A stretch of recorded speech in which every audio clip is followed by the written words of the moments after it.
Psalm 30. A prayer of thanksgiving. I praise you, Lord, because you have saved me and kept my enemies from gloating over me.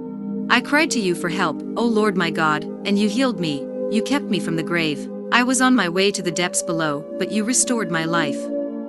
Sing praise to the Lord, all his faithful people. Remember what the Holy One has done, and give him thanks. His anger lasts only a moment, his goodness for a lifetime. Tears may flow in the night, but joy comes in the morning. I felt secure and said to myself, I will never be defeated.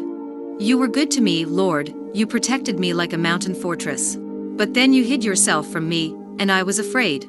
I called to you, Lord, I begged for your help. What will you gain from my death? What profit from my going to the grave? Are dead people able to praise you? Can they proclaim your unfailing goodness? Hear me, Lord, and be merciful. Help me, Lord. You have changed my sadness into a joyful dance.